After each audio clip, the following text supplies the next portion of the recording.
Hey everybody, this is Dan from Mechanical Malarkey. Today I'm going to show you how to replace the rear bearing and hub on a 2003 to 2007 Honda Accord.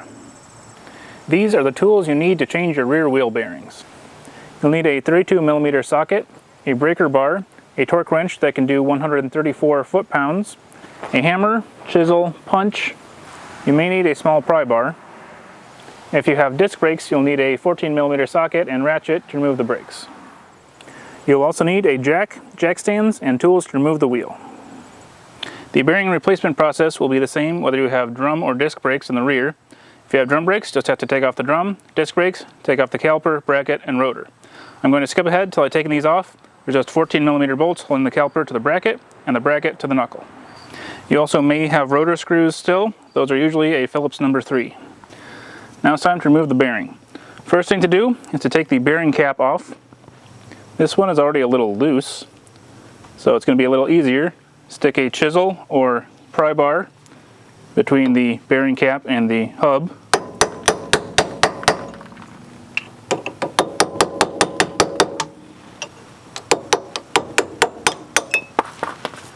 And pop it off. Now it's time to remove the axle nut. You'll notice it's pushed in to this little slot in the spindle here. That's called staking the nut. Keeps it from being able to loosen.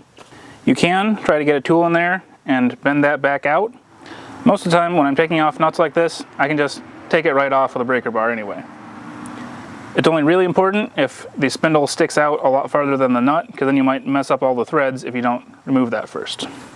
So the axle nut is a 32mm. Get an axle nut socket on a breaker bar and loosen it.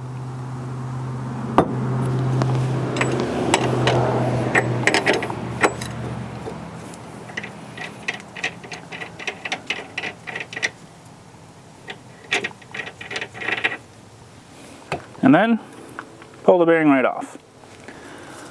I did both rear bearings on this car, and I had a little trouble with the other side. The inner race of the other bearing got stuck on the spindle, and I had to work a while to get that off. So if you're lucky, it'll just pop off like this one.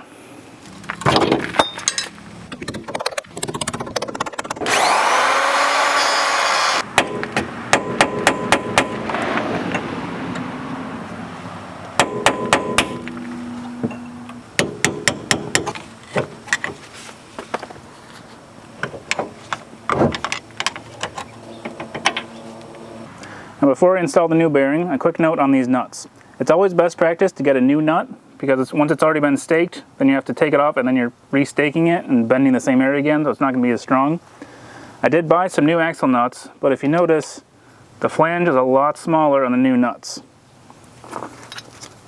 And when you put it on the bearing itself, it's kind of just on this inner part here, which is not really flat. But the original one with the big flange is nice and fills that whole spot. So I'm going to be reusing these nuts.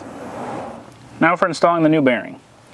If it came off easily like that, you probably don't need to put any lubricant on, but it's never a bad idea. Make sure it slides on nice and easy. Then just take your bearing. Not sure why this one fought me going on a little bit. Hope the bearing itself is okay. Now with the bearings on there, take your nut, snug it down by hand, and then torque it to 134 pound-feet.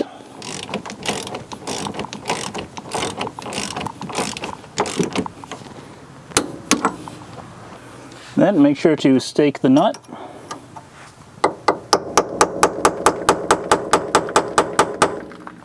Use a hammer and a punch for that. And then install the bearing cap.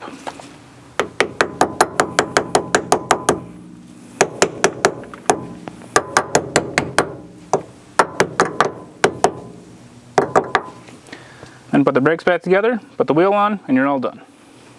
I hope this video was helpful. If it was, please like, comment, subscribe to the channel.